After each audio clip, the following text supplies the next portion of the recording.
Hey, Joe here. I'm the custodian at ignitiondiecast.com, but this channel is mostly a video diary of my personal collecting, hijinks, successes, failures. Walk with me now as I open and talk about cars, trucks, and sometimes even action figures. I usually interject some sassy Gen X commentary about the hobby, tales from the toy aisle, and society itself. So be sure to like, subscribe, share, and definitely comment. Your opinion matters.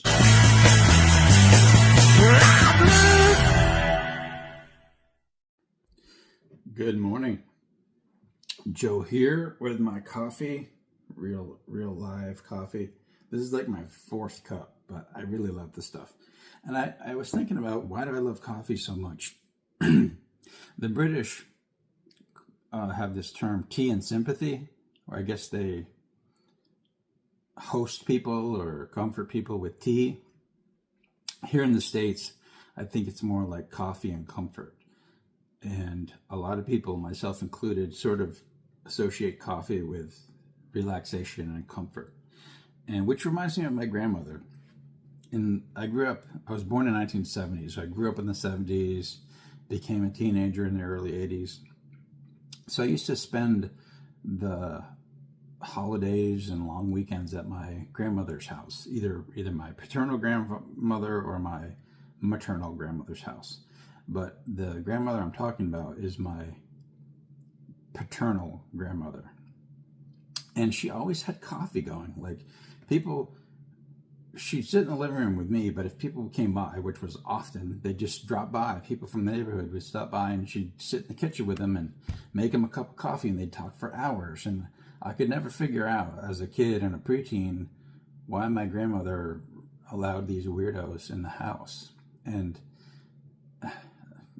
they'd sit around and drink coffee. And I think people meant more to each other back then than they do now. Like, not to sound like a grumpy old man, but I don't think people really give a shit about other people like they used to. And my grandmother was so hospitable that people would just drop by unannounced, and she'd welcome them in the kitchen and make them a cup of coffee, and they'd talk. Very strange. But anyway, I didn't start drinking coffee till I was about 17, 18 years old, and I kind of got it, and I've been hooked ever since. So today is Wish List Wednesday, and at the end of this video, I'm going to show you my wish list. And I got a little, not a rant, but like an update in my collecting habits. So I'm going to open these three. One of the features of these Wish List Wednesdays is I'm going to show you what I got from last week. And I believe these three were on my wish list last Wednesday, and they magically are in my life now. So I'm going to pre-slice them. Hold on one sec. All right, so here is the Nissan 240SX S14, which is the same car as the Silvia in Japan. So I don't have a 240 area, but I think I'm going to put this up there with my Silvias. And it is pretty damn gorgeous. This was, if I could only pick one from this set, this would have been it. Great paint job, rolls, beauty, good rims for this car. I like it. And I really don't know if it's been released before or how many times this has been cast. I just know that I wanted it. Here is a Koenigsegg CCXR. And I've never heard of that. I've never heard of a CCXR because I'm not really a supercar Koenigsegg nut, but I do collect them. And change to my attractive hand. See those details? There we go. That seems to be the sweet spot, about 7 inches away from the camera. But it's black. Super nice. Had to have it. Simply did. And the GR Supra, which I think this has been, I've been told that this is like a repackage or repaint, and been done a million times, but I don't actually have an orange one like this. Exactly like this. So this is a Fast and Furious orange GR Supra. It's a 2021, and I put the 2021s in the same box with my 2020s until something breaks out and needs its own box. So that leaves some stuff from Brian F, which I think we're just gonna burn through all of that tomorrow on Thursday. So today I'm gonna go through the rest of the archive ads that I have found in the stores recently. So a recolor of the Quick Bite, which is maroon. I think collecting Quick Bites, or Good Humor ice cream trucks, I think it used to be called, would be a really fun thing to do. I just haven't done it. When I see people's collections of Quick Bites, it looks pretty rad, because it's like the same casting but different type of food being served out of the truck, which is cool. The Peugeot hypercar, what's the number? GX8, I think. Oh, it says on the back, hey Chris, 9x8, 9 times 8. Don't know. I know even less about Peugeots than I do Koenigseggs, but it would look pretty good next to that Cadillac hypercar, I guess.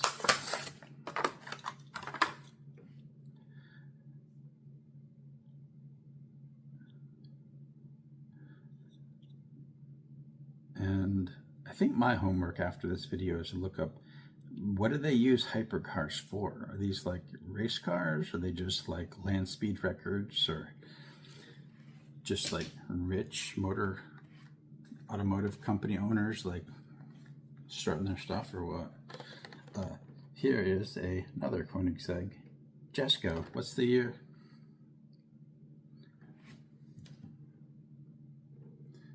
(2020). Koenigsegg Jesco, and this is like the 4th color overall, I think. And the one from earlier this year was yellow, which was a little underwhelming. I actually like this color more. It's called Horizon Blue or something like that, but it's a metallic blue-gray. Like it. Did I keep one of those? I think I did keep one of those. The Pagani Utopia in blue, and this is the first one for this year, I think. Last year there was a gray one, the debut, and here's the blue, metallic inky blue.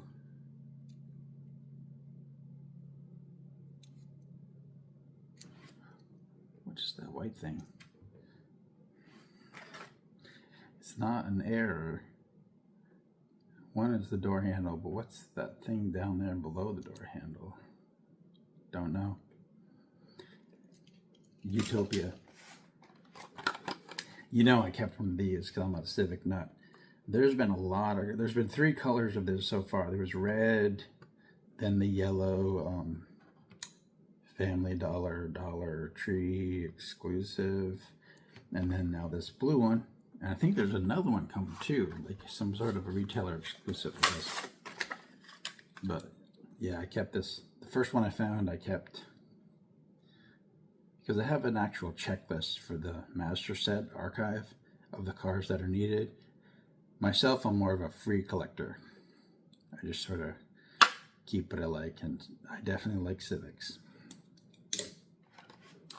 The 95 Mazda RX7 Drift. With these international cards, they put like both languages on the card now, which is new for this year, I think. I did keep one of these because I have a 95 RX7 box, and which bleeds into 95 RX7 Drifts, which is the same car, just drift prepped. at the bumper removes. You can run people down and smash into light poles and stuff like that without doing as much damage. But I like that car a lot. I kept one. And I didn't hold one of these back yet. I like it. I will, though, for sure. Simply because it's matte moody blue. And I think I'm going to establish a matte moody blue box because I'm freeing myself up. More on that later. This is called the Gone Mad, which is a pun on nomad. It's sort of an unlicensed nomad. A modified nomad. It looks very, very cool. Chrome interior side. That front does it for me. Like it. And then lastly, I think I need one of these too. I haven't grabbed one of these yet. I was really surprised to find this on the pegs. A Volvo Drift Wagon. What does it say, actually? It's a Volvo 240 Drift Wagon. It's a Drift Wagon. It's a dwagon. I didn't know what the hell a track dwagon was, but a dwagon is a drift wagon. And drifter, tweaker, speak. This one goes there. God damn, what is with the chrome interiors, really? I mean, come on. It's got a black base. Can't they find a way to make the interior black? And let's see, other dogs in the back. Yep, there's dogs in the back. So there's been a lot of these silver arrow discs. It does not have a hole in the bottom. It looked like those lights might be the Corvette type that the light will shine through. But nope. So that's everything I have accumulated for the Master Set archive. And there's some good stuff in there, which I'm tempted to keep, but I'm going to hold off. What was the rant for today? Oh, I used to have a box of 55 Bel Air gassers, and I got kind of discouraged because like a third of them are like convention cars, which are hundreds of dollars and kind of not unobtainium, but expensive. And someone said, why don't you just collect the main lines? Which I thought was a great idea. I was like, okay, let me see how many of those are main lines. And about 2/3 of them were just main lines. And they would fit in the box that I had. So I thought, okay, maybe for these casting specific boxes that I have, I'll make them just main lines and forgo the premiums of the silver label versions and the RLCs and the mail-ins and the collector's editions and the conventions and the employee gifts and all that stuff that I can't afford. But then I started thinking, what about anniversary sets? Those are about the same price. Okay, we'll do it based on price, which means mystery models and seasonal mixes have to be included too. And then I thought, what about multi-pack exclusives? I have a lot of multi-pack exclusives in all these boxes and on the walls and stuff. And if you divide the multi-pack by the number of cars in the pack, it comes out to about the same as the main line. So then the epiphany happened. Would a 10-year-old me really be thinking about all this stuff? No. A 10-year-old would just be like, oh, that's a cool car, I want it. I really like those Ford GT races. I really like 70s charters. So that's the way I'm going to be from now on. And I'm going to stop putting the red line on these boxes and trying to complete them. I'm just going to become a utterly free collector. In the only Hot Wheels and Matchbox, because I have to constrain it to those brands, because otherwise I'll just be buying every time I go to a store. I'll buy something. But within those two brands, I'm going to stop being such an anal collector type and just grab what I want, like a 10-year-old, and keep them in boxes, because as a 10-year-old, I did keep my Hot Wheels in a box, one of those blue collector boxes. And just kind of enjoy it more. So that's my way of keeping it fun. You may find the nitpicky and the inventorying and the spreadsheets and all that stuff fun, but for the stuff that I collect myself, I think I'm just going to free it up a bit. So that's my 2 cents for the day, and this is another long video. I'll go get another cup of coffee, and I'll talk to you. Oh, wait a minute. Holy shit, I almost forgot. It's Wishlist Wednesday, so I have to tell you what I'm hunting for, and hopefully I'll find it by next Wednesday. So there's some cool color shifters out right now. There's a red Skyline, a blue Corvette, which I guess is a Transformer. I lost the plot of the Transformers after the second movie. And what's the third one? Oh, an El Segundo Coupe, which is a fantasy car, but I collect it because I think it's one of the coolest fantasy cars Hot Wheels or Mattel has ever come up with. So those three from the color shifters. And then there's this pop culture mix, which has got a couple like the DeLorean I don't care about, and the Action Comics I don't care about.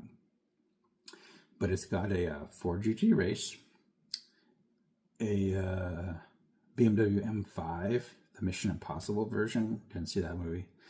And what's the other one? A Huracan, Lamborghini Huracan. So pictures to follow. Those are the 6 that I'm looking for right now. And next Wednesday, if I happen to acquire them, I'll open them on camera. So now I'll go get another cup of coffee, enjoy these pictures, and I'll talk to you tomorrow.